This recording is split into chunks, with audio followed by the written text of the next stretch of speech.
नमस्कार। देखिए, आज के इस वीडियो में हम लोग इकोनॉमिक्स का सबसे लास्ट टॉपिक को पढ़ेंगे। लास्ट चैप्टर है जिसका नाम है मार्केट यानी बाजार। इसके बारे में हम लोग आज की इस वीडियो में पूरे बढ़िया तरीका से संपूर्ण जानकारी के साथ हम लोग इसको कवर करेंगे। जो भी एग्जाम में पूछा जाता है वो सभी इंपॉर्टेंट पॉइंट्स को हम लोग देखेंगे, ताकि आपका एक भी प्रश्न जो है न छूटे यदि मार्केट से प्रश्न पूछा जाए तो। ठीक है, इसमें हम लोग मार्केट को समझेंगे, फिर हम लोग मार्केट के प्रकार को देखेंगे कि बहुत सारा उसका प्रकार होता है। पूर्ण प्रतियोगिता होता है, अपूर्ण प्रतियोगिता होता है, एकाधिकार, एकाधिकार प्रतियोगिता, अल्पाधिकार, ये सब क्या होते हैं और इनकी क्या विशेषता होती है, उन सभी चीज़ों के बारे में हम लोग आज की इस वीडियो में पढ़ेंगे। ठीक है, और ये इकोनॉमिक्स का जो है सबसे लास्ट टॉपिक है, लास्ट चैप्टर है। अब जो है आपको पीडीएफ दे दिया जाएगा। इस वीडियो के डिस्क्रिप्शन में आप देख सकते हैं कि वहाँ पर लिंक दिया गया है। आप वहाँ से जो है पीडीएफ मंगा सकते हैं पूरे इकोनॉमिक्स का, जितना अब तक पढ़ाई हुआ है उतना। ठीक है, और आप जो है बढ़िया से तैयारी कर सकते हैं। इसका प्लेलिस्ट भी बना दिया गया है, वहाँ से आप इसको सभी वीडियो को देख सकते हैं। ठीक है, तो चलिए अब वीडियो को शुरू करते हैं। तो आइए हम समझते हैं कि मार्केट यानी बाजार क्या होता है। देखिए, जिस स्थान पर क्रेता एवं विक्रेता वस्तुओं एवं सेवाओं का लेन देन करते हैं उसे बाजार कहते हैं। क्रेता का मतलब होता है खरीदने वाला और विक्रेता का मतलब होता है बेचने वाला। तो जहाँ पर भी क्रेता और विक्रेता वस्तुओं का या फिर सेवाओं का लेन देन आपस में करते हैं, तो उसी स्थान को मार्केट यानी बाजार के नाम से जाना जाता है। अब यह जो है ऑनलाइन भी आज के डेट में उपलब्ध है। जैसे आप ऑनलाइन जितना शॉपिंग करते हैं, कोई सामान खरीदते हैं, बेचते हैं, तो वो भी क्या है, एक प्रकार का मार्केट ही है। ऑनलाइन भी मार्केट आज उपलब्ध है। ठीक है, अब हम देखते हैं बाजार के प्रकार यानी मार्केट के प्रकार। देखिए, बाजार को जो है दो भागों में बांटा गया है। एक होता है पूर्ण प्रतियोगिता बाजार और दूसरा होता है अपूर्ण प्रतियोगिता बाजार। ठीक है, अपूर्ण प्रतियोगिता जो है ये तीन प्रकार के होता है। एक होता है एकाधिकार, दूसरा होता है एकाधिकार प्रतियोगिता और तीसरा होता है अल्पाधिकार। ठीक है, हम सबको जो है एक एक करके पढ़ेंगे क्योंकि इम्पोर्टेंट है। इनसे प्रश्न पूछा जाता है और इनके विशेषताओं से भी प्रश्न पूछा जाता है। ठीक है, तो आइए हम सबसे पहले देखते हैं पूर्ण प्रतियोगिता बाजार क्या होता है। देखिए, पूर्ण प्रतियोगिता को जो है परफेक्टली कॉम्पिटिटिव मार्केट के नाम से जाना जाता है। ये क्या होता है, देखिए, ऐसा बाजार जहां क्रेता एवं विक्रेता की संख्या जो है बहुत अधिक होती है, तो उसको पूर्ण प्रतियोगिता बाजार के नाम से जाना जाता है। मतलब यहाँ पर जो है खरीदने वाले और बेचने वाले दोनों की संख्या बहुत ज़्यादा होती है, तो उसको पूर्ण प्रतियोगिता बाजार के नाम से जाना जाता है। जैसे कृषि बाजार हो गया, मछली बाजार हो गया, ऑनलाइन हो गया। यहाँ पर जो है क्रेता की और विक्रेता दोनों की संख्या बहुत अधिक होती है। जैसे कृषि बाजार से संबंधित है सब्जी मार्केट। सब्जी मार्केट में देखिएगा, यहाँ पर बेचने वाले भी बहुत अधिक होते हैं और खरीदने वाले भी बहुत अधिक होते हैं, तो उसको जो है पूर्ण प्रतियोगिता बाजार के नाम से जाना जाएगा। बहुत सारे वहाँ पर लोग बेचने वाले आते हैं, अनेक तरह के सब्जी लेकर। खरीदने वाले भी बहुत ज़्यादा जाते हैं। जैसे मछली मार्केट हो गया, मछली मार्केट में देखिएगा वहाँ पर भी बहुत सारे लोग मछली लेकर आते हैं बेचने के लिए। खरीदने वाले भी बहुत अधिक होते हैं, तो उसको कहा जाएगा पूर्ण प्रतियोगिता। ठीक है, अब देखिए इसकी विशेषता क्या क्या होती है उसको समझते हैं, क्योंकि इम्पोर्टेंट है, पूछा जाता है। इस बाजार में कोई भी नया विक्रेता बिना किसी रुकावट के प्रवेश कर सकता है। मतलब अगर कोई भी चाहे इस बाजार में जाकर कुछ बेचने के लिए, तो आसानी से बेच सकता है। जैसे अगर आप चाहें कि हमें कोई सब्जी बेचना है, तो आप आसानी से जाकर सब्जी बेच सकते हैं। आप सब्जी खेतों में उगाइए, जब वो अच्छे से फर जाए तो उसको ले जाकर आप सब्जी मार्केट में बेच सकते हैं। उसमें कोई रोक टोक आप नहीं, किसी का नहीं होता है, कोई भी जाकर बेच सकता है। मछली भी कोई भी जाकर क्या कर सकता है, बेच सकता है। तो वो क्या है, पूर्ण प्रतियोगिता की ये विशेषता है। उसके बाद कि इस बाजार में समरूप वस्तुएं ज़्यादा मिलती है। समरूप का मतलब हुआ एक जैसे बहुत सारी वस्तु मिलती है। जैसे सब्जी मार्केट में देखिएगा, बहुत सारे लोग आलू लेकर बेच रहे हैं, बहुत सारे लोग बैगन लेकर बेच रहे हैं, तो समरूप वस्तुएं बहुत अधिक है पूर्ण प्रतियोगिता बाजार में। इस बाजार में क्रेता एवं विक्रेताओं की संख्या अधिक होती है, ये हम लोगों ने देखा। उसके बाद देखिए कि इस बाजार की जानकारी जो है ग्राहक को पूर्ण रूप से होती है। मतलब जो ये बाजार होता है, इसके बारे में जो भी ग्राहक होते हैं उनको सभी जानकारी होती है कि कैसे क्या होता है, कब सस्ता होता है, कब महंगा होता है। जैसे सब्जी मार्केट में देखिए, एकदम शाम के वक्त में जाइएगा तो बहुत सस्ता मिलेगा। थोड़ा तत्काल जाइएगा, जब मार्केट लगा है उसी वक्त जाइएगा तो सभी सभी चीज़ें जो है वहाँ पर महंगी मिलेगी। तो ग्राहक को इसके बारे में पूर्ण रूप से जानकारी होता है और कैसे इसमें जाना है, प्रवेश कैसे करना है, सब जानते हैं ग्राहक इसके बारे में। उसके बाद देखिए कि इस बाजार में वस्तुएं जो है कम मूल्य पर बेची जाती है। कम मूल्य पर क्यों बेचा जाता है? क्योंकि समरूप वस्तुएं ज़्यादा होती है। हम लोगों ने डिमांड एंड सप्लाई में पढ़ा था कि एक जैसी अगर वस्तुएं अधिक आ जाए तो उस वो जो है सस्ता हो जाती है, क्योंकि सभी लोग बेच रहे हैं। जैसे सब्जी मार्केट में देखिएगा, जैसे बैगन मान लीजिए सस्ता है, तो इसका मतलब है कि बहुत सारे लोग वहाँ पर बैगन लेकर बैठे हैं बेचने के लिए। इस वजह से बैगन जो है सस्ता हो गया है। अगर मान लीजिए पूरे मार्केट में एक ही व्यक्ति बैगन लेकर बेच रहा है तो वो महंगा बेचेगा, क्योंकि अकेला है बेचने वाला। तो पूर्ण प्रतियोगिता में समरूप वस्तुएं होती है, एक ही तरह की बहुत सारी वस्तुएं होती है, इस वजह से इसमें वस्तुओं का मूल्य जो है कम होता है। ठीक है, तो ये सारे विशेषता हैं, इनको ध्यान में रखिएगा। ठीक है, अब आइए हम समझते हैं अपूर्ण प्रतियोगिता क्या होता है। इसको जो है इम्परफेक्टली कॉम्पिटिटिव मार्केट कहा जाता है। इसका 3 प्रकार हम लोगों ने देखा कि एकाधिकार होता है, एकाधिकार प्रतियोगिता होता है और अल्पाधिकार होता है। आइए सबसे पहले हम देखते हैं कि एकाधिकार क्या है। देखिए, इस बाजार में केवल विक्रेता होता है, जबकि क्रेता की संख्या अनंत होती है। एकाधिकार में एक विक्रेता होगा और क्रेता की संख्या अनंत होगी, मतलब बेचने वाला एक ही हो सकता है पूरे देश में और खरीदने वाले बहुत अधिक हो जाएंगे, अनंत हो जाएंगे। जैसे में यूट्यूब, यूट्यूब देखिए, यूट्यूब एक ही है लेकिन इसको इस्तेमाल करने वाले बहुत अधिक लोग हैं। जैसे रेलवे हो गया, रेलवे जो है एक ही कंपनी है लेकिन उसका उपयोग जो है बहुत लोग करते हैं। तो हो गया ना कि विक्रेता एक ही है लेकिन क्रेता की संख्या बहुत अधिक है। उसी प्रकार परमाणु ऊर्जा हो गया, परमाणु ऊर्जा देखिए कि एक ही कंपनी है लेकिन इस्तेमाल बहुत लोग करते हैं परमाणु ऊर्जा।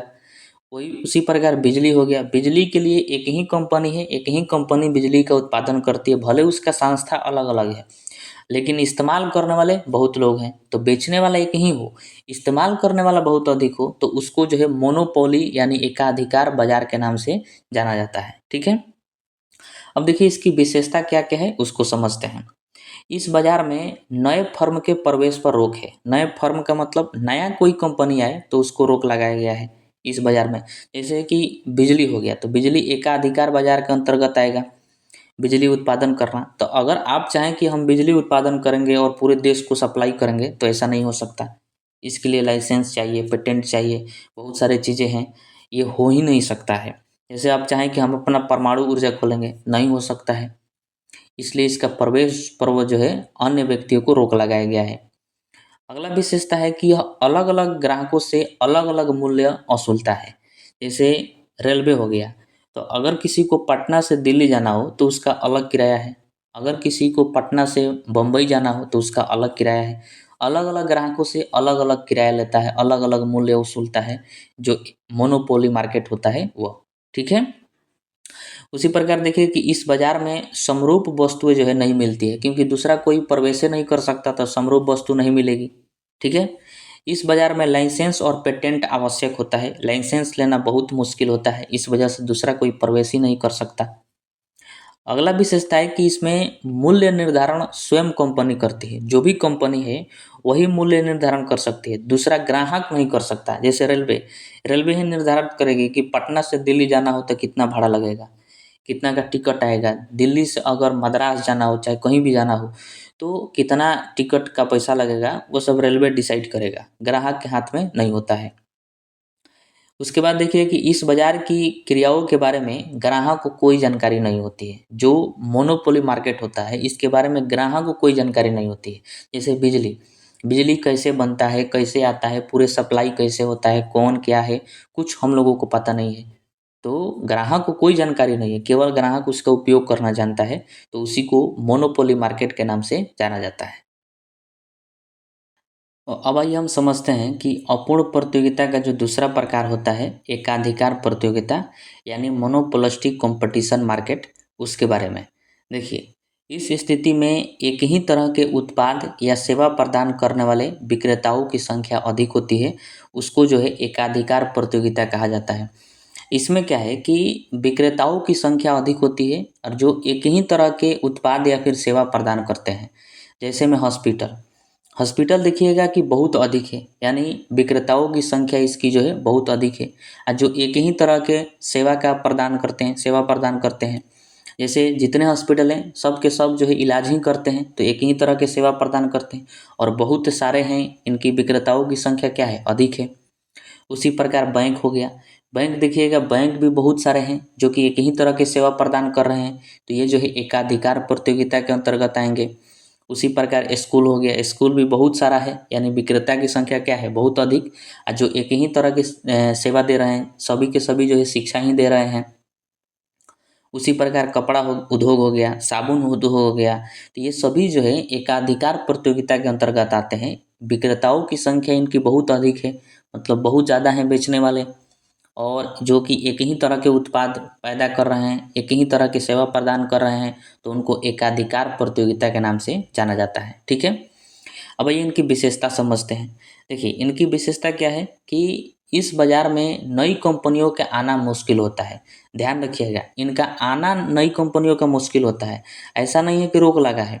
इसमें आ तो सकते हैं लेकिन बड़ा मुश्किल है। जैसे हॉस्पिटल, हॉस्पिटल जो है आप खोल सकते हैं, लेकिन हॉस्पिटल खोलने के लिए बहुत सारे क्राइटेरिया सेट की गया है। जैसे कि हॉस्पिटल खोलने के लिए पहले आप पढ़िए, एमबीबीएस करिए, डिग्री प्राप्त करिए, स्पेशलिस्ट बनिए, बहुत सारी चीज़ें हैं, तब जाके जो है आप हॉस्पिटल खोल सकते हैं। तो ऐसा नहीं है कि रोक लगा है, लेकिन आना बड़ा मुश्किल है, हॉस्पिटल खोलना बड़ा मुश्किल है। उसी प्रकार बैंक हो गया, बैंक खोलने के लिए बहुत ज़्यादा पैसा की आवश्यकता पड़ती है, तो आपके पास अधिक पैसा है तभी आप इसमें आ सकते हैं। ऐसा नहीं है कि रोक लगा है, आना बड़ा मुश्किल होता है। स्कूल भी हो गया, पढ़ना लिखना पड़ेगा, तब जाके उसमें खर्चा करना पड़ेगा, तब स्कूल खोल सकते हैं आप। तो ये जो है एकाधिकार प्रतियोगिता की यही विशेषता है कि इसमें नई कंपनियों का आना मुश्किल होता है, बहुत ज़्यादा मुश्किल होता है। ठीक है, अगला है कि इस बाजार में कंपनियों में बहुत अधिक कंपटीशन होता है, क्योंकि बहुत अधिक विक्रेताओं की संख्या है इनकी, तो कंपटीशन भी इनमें क्या होगा, ज़्यादा होगा। एक से एक सेवा प्रदान करना, आसान करना, मूल्य कम करना, इस तरह का बहुत ज़्यादा इसमें कंपटीशन होता है। इस वजह से ये प्रचार प्रसार बहुत अधिक करते हैं, ताकि इनके पास जो है ग्राहकों की भीड़ लगे, तो वह जो है एकाधिकार प्रतियोगिता के अंतर्गत आते हैं। अगला है कि इस बाजार में एक ही तरह के उत्पादन करने वाली बहुत अधिक कंपनी होती है। जैसे हॉस्पिटल, बैंक एक ही तरह के उत्पादन कर रहे हैं, सेवा प्रदान कर रहे हैं, बहुत अधिक है, इनकी विक्रेताओं की संख्या बहुत अधिक है। तो ये जो है एकाधिकार प्रतियोगिता था। ठीक है, अब ये हम अपूर्ण प्रतियोगिता के तीसरा प्रकार देखते हैं, अल्पाधिकार प्रतियोगिता क्या होता है, यानी ओलिगोपोली क्या होता है। देखिए इस स्थिति में बड़ी कंपनियां शामिल होती है, जिन कंपनियों की लागत अत्यधिक होती है उन्हीं कंपनियों को अल्पाधिकार प्रतियोगिता के अंतर्गत रखा जाता है। जैसे विमानन उद्योग, मतलब विमान बनाने वाली, फाइटर जेट बनाने वाली जितने उद्योग हैं उनको अल्पाधिकार प्रतियोगिता के अंतर्गत रखा जाता है, क्योंकि इनकी लागत अधिक है। जैसे विमान बनाने वाला अगर उद्योग चालू करना हो तो 10 लाख 15 लाख चाहे करोड़ों रुपया में नहीं होगा, अरबों रुपया लगेगा विमान बनाने वाली उद्योग चालू करने के लिए, क्योंकि उनका खर्चा बहुत अधिक है, लागत बहुत अधिक आता है, तो उनको अल्पाधिकार प्रतियोगिता में रखा जाता है। उसी प्रकार दूरसंचार उद्योग हो गया, कार उद्योग हो गया, तो ये सब जो है अल्पाधिकार प्रतियोगिता में आएंगे। कार अगर बनाना हो, तो कार उद्योग अगर चालू करना हो तो बहुत ज़्यादा पैसा लगेगा, लागत की इसमें बहुत अधिक आवश्यकता पड़ती है, तब जाके ये खोला जा सकता है, अन्यथा नहीं खोला जा सकता। तो जिनकी लागत अधिक होती है उनको अल्पाधिकार प्रतियोगिता के अंतर्गत रखा जाता है। ठीक है, अब देखिए इनकी विशेषता क्या क्या होती है उसको समझते हैं। इस बाजार में एक से अधिक विक्रेता एवं अनंत क्रेता होते हैं, मतलब अल्पाधिकार में एक से अधिक विक्रेता हो सकते हैं, मतलब बेचने वाले, लेकिन क्रेता अनंत होते हैं। जैसे कार बनाने वाली कंपनी देखिए, कार बनाने वाली एक ही कंपनी नहीं है, बहुत है, लेकिन उनसे ज़्यादा जो है उनके क्या है, क्रेता हैं, बहुत ज़्यादा क्रेता हैं, कार खरीदने वाले बहुत ज़्यादा हैं, बनाने वाले कुछ ही हैं, तो वो अल्पाधिकार प्रतियोगिता है। इस बाजार में प्रवेश मुश्किल होता है, क्योंकि लागत अधिक है, तो इसलिए प्रवेश क्या है, मुश्किल, हर कोई नहीं खोल सकता, क्योंकि बहुत अधिक पैसे की आवश्यकता पड़ेगी इन उद्योगों को, इन मार्केटों को चलाने के लिए। इस बाजार में कंपनी एक दूसरे पर निर्भर रहती है। देखिए जो भी ये अल्पाधिकार बाजार होता है, तो इस बाजार में जो भी होते हैं वो एक दूसरे कंपनी पर निर्भर होते हैं। जैसे कार बनाना हो तो कार बनाना हो तो एक ही उद्योग में कार का हर पार्ट्स तैयार नहीं होता है, अलग अलग जगहों पर तैयार होता है, अलग अलग कंपनियां तैयार करती है और फिर जाकर असेंबल किया जाता है, सभी को जोड़कर एक कार बनाया जाता है। तो इस वजह से ये एक दूसरे पर निर्भर रहती है। जैसे दूर संचार उद्योग में मान लीजिए मोबाइल है, तो मोबाइल का एक पार्ट्स जो है एक ही जगह तैयार नहीं होता है, अलग अलग पार्ट्स अलग अलग कंपनियां तैयार करती है और सभी को ला को एक जोड़ देते हैं, मोबाइल बन जाता है। तो ये सब जो है एक दूसरे पर निर्भर रहते हैं इस बाजार में, यानी अल्पाधिकार प्रतियोगिता में। ठीक है। अगला है कि इस बाजार में प्रचार पर अत्यधिक खर्च किया जाता है, क्योंकि प्रचार जब तक नहीं करेंगे कोई जानबे नहीं करेगा इसको, इसलिए प्रचार अधिक करते हैं ताकि सेलिंग जो है अधिक हो, मांग उनका बढ़े। उसके बाद है कि इस बाजार में मूल्य नहीं, क्वालिटी महत्वपूर्ण होती है। मूल्य पर ध्यान नहीं दिया जाता है, क्वालिटी दिया जाता है, ताकि क्वालिटी जब रहेगी तभी कोई इसको खरीद सकता है। जैसे मोबाइल है, मोबाइल पर बहुत सारे लोग हैं जो कि मूल्य पर भी ध्यान देते हैं, हालांकि कंपनी बनाने वाली क्वालिटी पर ध्यान देती है, मूल्य पर ध्यान नहीं देती है इन बाज़ारों में, यानी अल्पाधिकार बाज़ारों में। ठीक है। तो हम लोगों ने बाज़ार का प्रकार देख लिया। अब आइए हम कुछ और अलग बाज़ार देखते हैं जो कि एग्जाम में पूछा जाता है। देखिए, एक होता है द्विविक्रेता बाजार, यानी बायर मार्केट। ये क्या है? देखिए, वैसा बाजार जिसमें उत्पाद बेचने वाले केवल दो हों, तो उनको जो है द्विविक्रेता कहते हैं। विक्रेता माने बेचने वाला, जिसमें दो ही बेचने वाले हों तो उसको द्विविक्रेता बाजार कहा जाएगा। जैसे भारत एवं इंडियन गैस। देखिएगा, भारत है गैस और इंडियन गैस। गैस का जो है एलपीजी जो गैस होता है उसका दो ही हैं बेचने वाले कंपनी, एक है भारत और एक है इंडियन गैस, इसके अलावा दूसरा कोई नहीं है, तो इनको कहा जाएगा द्विविक्रेता बाजार। ठीक है। एक होता है द्विपक्षीय एकाधिकार मार्केट, यानी बाईलेटरल मोनोपोली। ये क्या है? तो वैसा बाजार जहां एक क्रेता एवं एक विक्रेता हो, मतलब क्रेता की भी संख्या एक और विक्रेता की भी संख्या एक, तो उसको कहा जाएगा द्विपक्षीय एकाधिकार। जैसे जमीन की खरीद बिक्री करना, जब जमीन की खरीद बिक्री किया जाता है तो जमीन बेचने वाला होता है और जमीन खरीदने वाला होता है, इसके अलावा कोई नहीं है, तो इनको कहा जाएगा द्विपक्षीय एकाधिकार। दो गो पक्ष में बातचीत होती है तो उसको कहा जाएगा द्विपक्षीय एकाधिकार। ठीक है। एक बहुत ज़्यादा आप नाम सुनेंगे, चोर मार्केट होता है, यानी थिप मार्केट, जिसको चोर बाजार कहा जाता है, दिल्ली में भी है। वैसा बाजार जहाँ पर पुरानी एवं टूटी फूटी वस्तुओं का मरम्मत करके बेचा जाता है तो उसको चोर बाजार कहा जाता है। चोर बाजार में चोरी का सामान नहीं रहता है।